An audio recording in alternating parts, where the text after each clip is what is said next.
pada saat kuliah kalau misalnya ada seminar, ada workshop, itu kan sering tuh di kampus itu ya, diinformasikan di Instagramnya. Nah, ikutin aja. Jadi supaya ini penting untuk menambah kualitas kamunya juga ya, penting sekali. Nah, kemudian kamu juga bisa berkumpul dengan orang-orang yang sukses, terutama ya sukses, terus gali apa kira-kira tips-tips kesuksesan mereka. Jadi itu kamu kumpulkan dan kamu bisa buat suatu manajemennya untuk kamunya sendiri juga ya. Nah, ini berpikir menang, win-win. Jadi berwirausaha ini pada dasarnya adalah berupaya untuk memenangkan kehidupan. Yang paling penting ya, berdasarkan pengalaman saya berwirausaha, artinya begini. Kalau kita hanya mencari uang, maka uang itu aja yang kita dapat.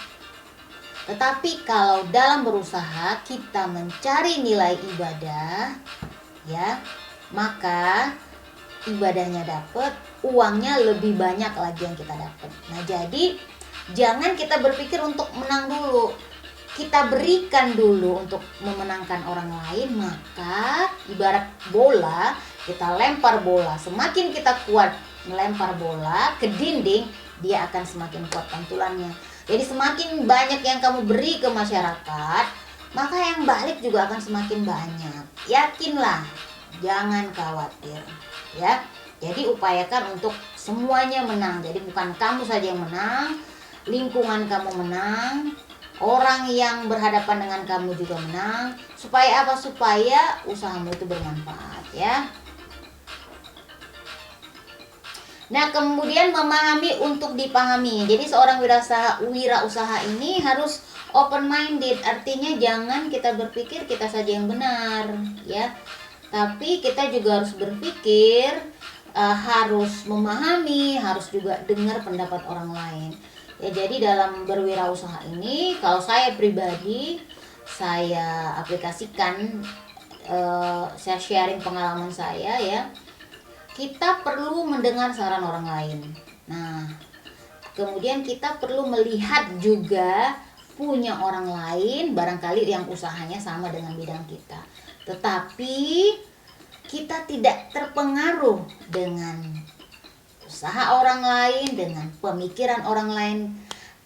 Karena apa? Karena kita sudah punya pemikiran sendiri. Jadi itu hanya untuk menambah referensi ya, dan jangan terpengaruh.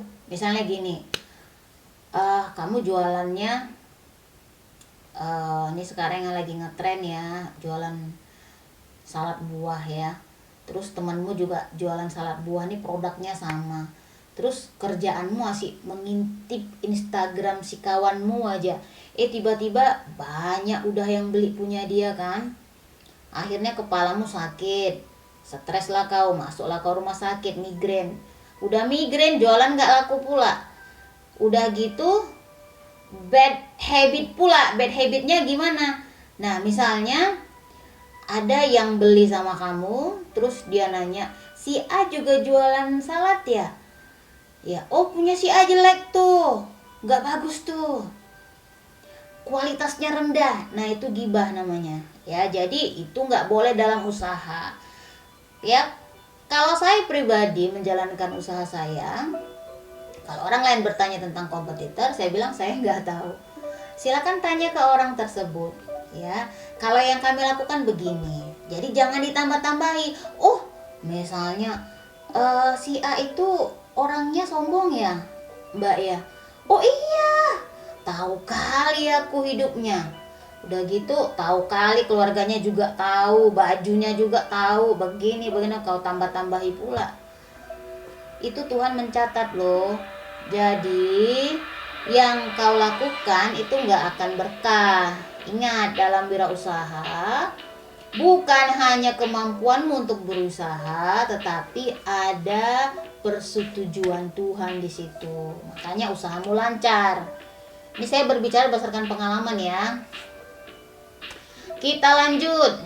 Jadi seorang wirausaha ya itu memiliki open minded atau pikiran yang terbuka, melihat apa peluang baru, mendengarkan saran dari orang lain, dan terbuka untuk membuat perubahan-perubahan dan juga inovasi. Kan banyak sekarang usaha-usaha, misalnya si Nokia, si Toshiba, yang dulunya ngetop banget lah, ngetop kali. Jadi kalau misalnya punya HP Nokia apa Toshiba tuh rasanya udah keren. Saya biasa dulu gitu, kalau nggak beli yang bagus nggak mau.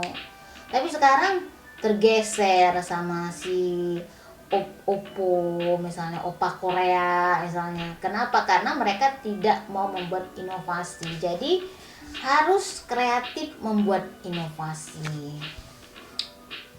Kita lanjut. Nah, kemudian sinergi. Ya, jadi seorang wirausaha ini harus punya sinergi, yaitu suatu total yang lebih besar dari penjumlahan elemen-elemen tunggalnya. Jadi kalau misalnya kamu punya tim nih, dia punya satu, terus kamu punya satu. Kalau digabungkan harusnya kan jadi dua. Nah, kalau punya sinergi, kamu bisa menghasilkan lebih dari dua. Jadi menyatukan dua kekuatan mendapatkan hasil yang lebih besar. Nah, itu harus diperhatikan. Nah, kemudian menajamkan ketahanan, fleksibilitas, dan kekuatan. Jadi, upaya yang dapat dilakukan adalah memberi makanan jiwa melalui kegiatan spiritual, hidup yang seimbang, melakukan meditasi. Jadi, kita mau menajamkan ketahanan, fleksibilitas, dan kekuatan, itu yang kita tajamkan dulu adalah fisik. Ya. Jadi, fisik juga harus dilatih. Makanya saya bilang seorang yang mau punya bisnis sendiri itu harus rajin olahraga supaya fisiknya kuat. Ya, dalam fisik yang kuat terdapat jiwa yang kuat. Dulu bahasanya begitu ya. Supaya apa? Supaya otot-otot tubuh kita ini juga gerak ya. Nah, kemudian spiritualnya juga harus bagus. Jadi spiritualnya itu adalah hubungan rohani kita, hubungan kita nanti dengan Tuhan Yang Maha Esa ya. Jadi ini juga harus bagus. Supaya apa? Supaya apa yang kamu lakukan itu direstui oleh Tuhan Yang Maha Esa. Jadi kamu yang punya wirausaha atau punya usaha sendiri nggak bisa sombong. Nanti kalau sombong langsung dibalas Tuhan. Itu dia. Baru main, pikiran juga yang jernih. Nah, kalau pikiran yang jernih itu didapat dari mana? Dari kita relaksasi, meditasi ya, ataupun menambah ilmu pengetahuan dari berbagai elemen ya. Nah, kemudian temukan keunikan pribadi dan bantu orang lain menemukannya. Nah, kadang-kadang kalau kalian yang mau mulai usaha ini bingung ya, apa kira-kira yang bisa aku lakukan gitu. Mau usaha apa ya? Nah, kalau dulu saya udah banyak sekali usaha yang saya lakukan. Yang pertama waktu saya kuliah S2 ya, itu saya jadi badut. Kebetulan kuliah S2 bayar sendiri sama suami. Jadi nggak ada subsidi dari orang tua ataupun mertua. Jadi otak berpikir lebih keras. Nah, jadi badut sewa baju badut. Nah, jadi setiap hari Minggu itu di Gazebo, Bandung, itu kita dapat lebih kurang 150.000 lah. Tapi pada saat itu udah luar biasa kali ya. Banyak yang sudah saya lakukan usahanya, misalnya jualan tas, kirim dari Bandung ke Medan, terus usaha itu tadi translate bahasa Inggris Indonesia, calo, TOEFL pernah juga, terus dagang obat pernah juga ya. Jadi banyak ya. Tetapi setelah saya pelajari, nah buka klinik juga saya udah ya. Jadi setelah saya pelajari, saya menemukan passion ya passion saya yang utama adalah dari sisi pendidikan ya. Jadi itulah kenapa saya buka lembaga kursus ya, kursus perawatan ibu dan bayi. Alhamdulillah. Nah, jadi kamu juga bisa tanya teman kamu nanti, apa sih kira-kira keunikan aku yang bisa aku jual. Misalnya kamu sukanya dandan, nih kamu bisa jadi selebgram apa, selebgram yang sekarang kan lagi model tuh tutorial makeup ya. Saya sukanya nyanyi bu, oke nyanyi, kamu bisa mengcover lagu ya kan. Terus mau apa lagi, aku tuh sukanya dagang, ya udah jualan ya, banyak yang bisa kamu lakukan. Nah, dan kamu bantu juga temenmu, jangan nanti kau sudah temukan sama temenmu keunikannya yang bisa dia jual, terus kau takut ngasih taunya. Karena sifat manusia ini gitu, senang melihat orang susah, susah melihat orang senang. Itu yang harus dihapus ya. Nanti payah kau majunya kalau kayak gitu. Nah, itulah dia ya. Nah, nanti materinya saya kirim ya, slideshow-nya nanti saya kirim. Nah, kemudian saya kasih tugas untuk kalian. Ya, tugasnya adalah cari apa kira-kira ide apa yang ingin kamu ide usaha apa yang ingin kamu lakukan. Ya, misalnya saya bu pengen buka usaha karena saya perawat, pengen buka usaha klinik perawatan luka misalnya nih, ya boleh-boleh saja, namanya rencana ya kan.